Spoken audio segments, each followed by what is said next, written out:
Day of service on this line. The new High Bridge finally completed in 1911. It is 308 feet to the top and it's still in use.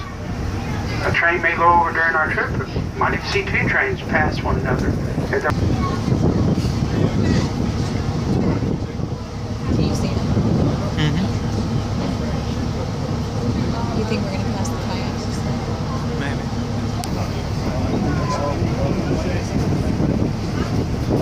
Yeah, I like that breeze. Yeah, I think that.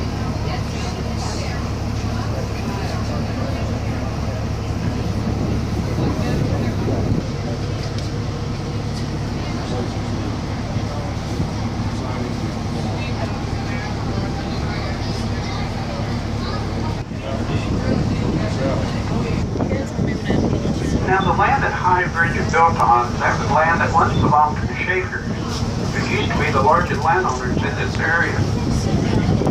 At one time they owned both sides of the river at this point. For that reason, this part of the valley is known as Shaker Bend. Today the land here is private land and most of the homes on the left are year-round use. And you'll notice that a few of the homes here are built up on piers or stilts to stay above floodwater.